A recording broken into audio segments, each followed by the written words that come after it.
When changing the blade out on the mill, one of the first things we got to do is we got to take the pressure off the band. I normally run my blades somewhere around 3,000 psi. They're saying 2,800 to 3,000 on the machine, so I try to stay right in there. So what we're going to do, we're going to take all the pressure off this.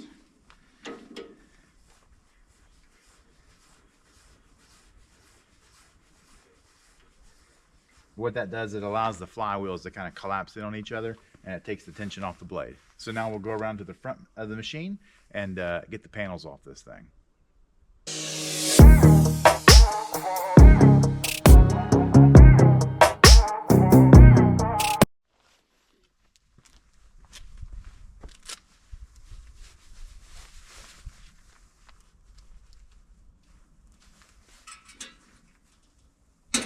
Pull out these pins right here, loosen up this nut right here, and then that allows us to ease the first panel off.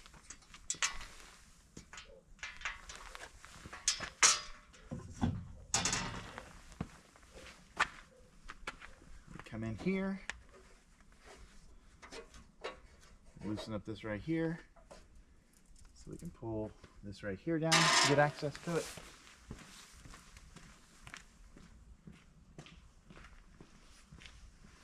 Come over here, do the same thing. You can pull this little safety pin right here.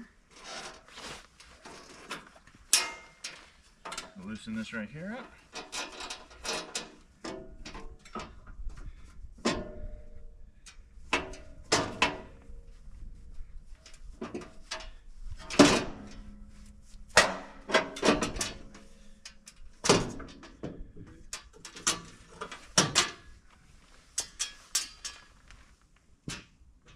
Comes off, and we can bring that right there back down.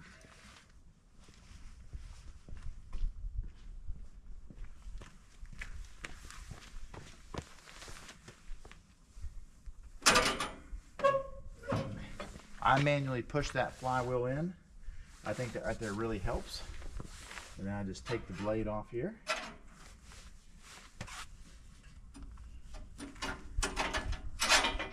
I do this with gloves because these blades are still sharp, even though they're a little bit duller than what they were. They're still sharp enough to cut you pretty bad.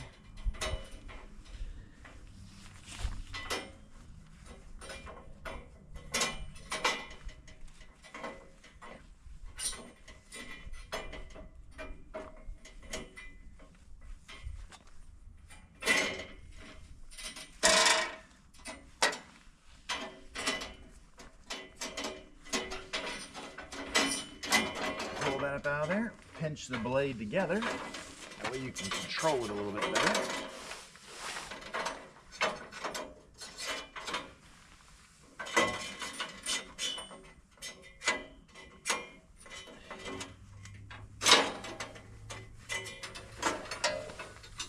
That. Pass it in the other hand. And voila. The blade is off. And like I said, even though these blades do start to get dull, they are still pretty sharp. So we're gonna take this blade over here. Still looks like it's in pretty good shape. We can sharpen it, and then we'll work on getting a new blade on.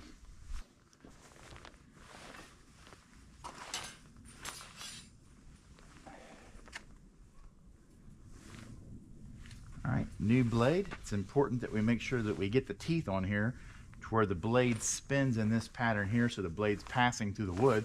So we got to have the cutting edge of the blade going through the wood. Just make sure you don't put this on backwards.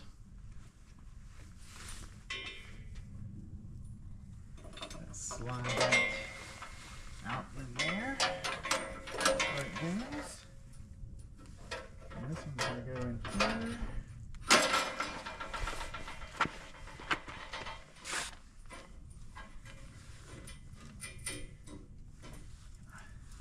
Pull that back down.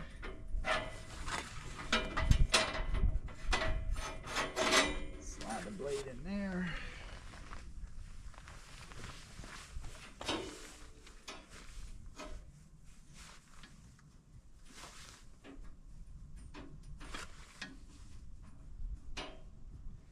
There's that.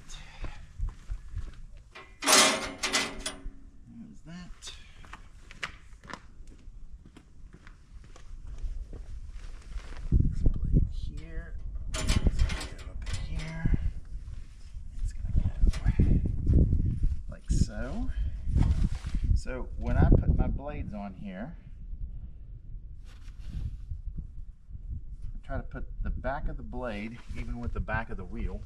I try to make sure it's in all the guides. So I'll come over here to my tensioner and start putting a little bit of tension on it. See where we are here.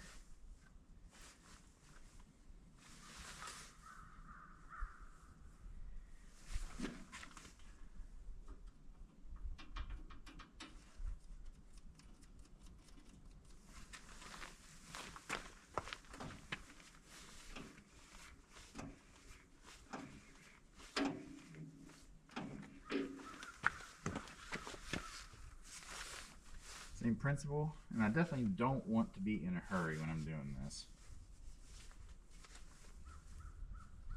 That all feels pretty good there.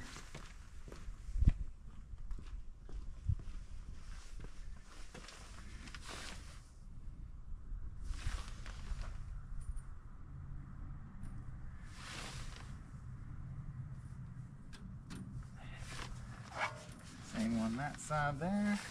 It all feels pretty good. It's in the guide. So I'll go ahead and start tightening it down. And the other thing too is when I put a new blade on here, I like to start the mill up and run the saw head for a little bit because the blades are going to stretch. So that's 2,000 PSI right there. That's feeling pretty good back there. It's in the guide good here. It's on the roller. On the roller there. That all looks pretty good.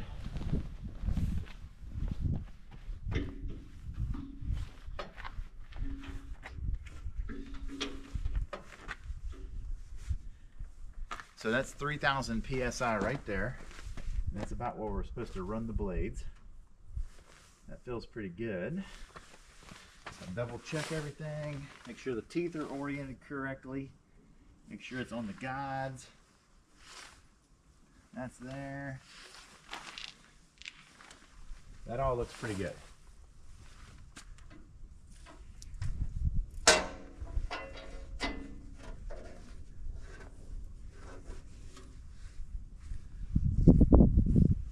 So before I put the panels back on, what I like to do is put my top piece back on.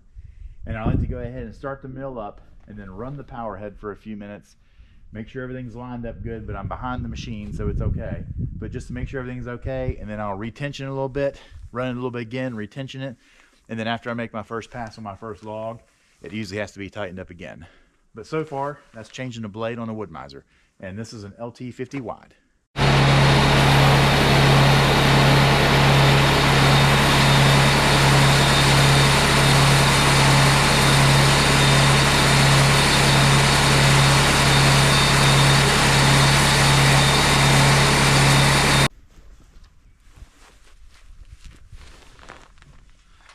All right, so far so good. We'll get the plates put back on in here, the covers.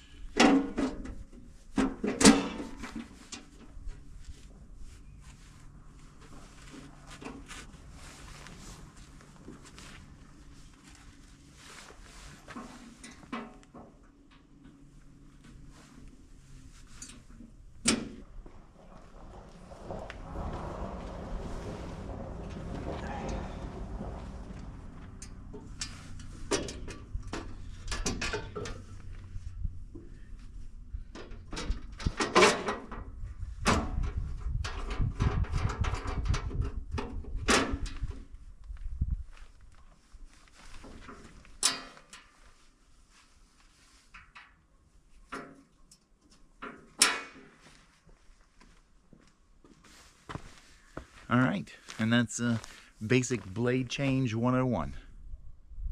I'm sure everybody kind of does it a little different, but that's kind of how I'm doing it.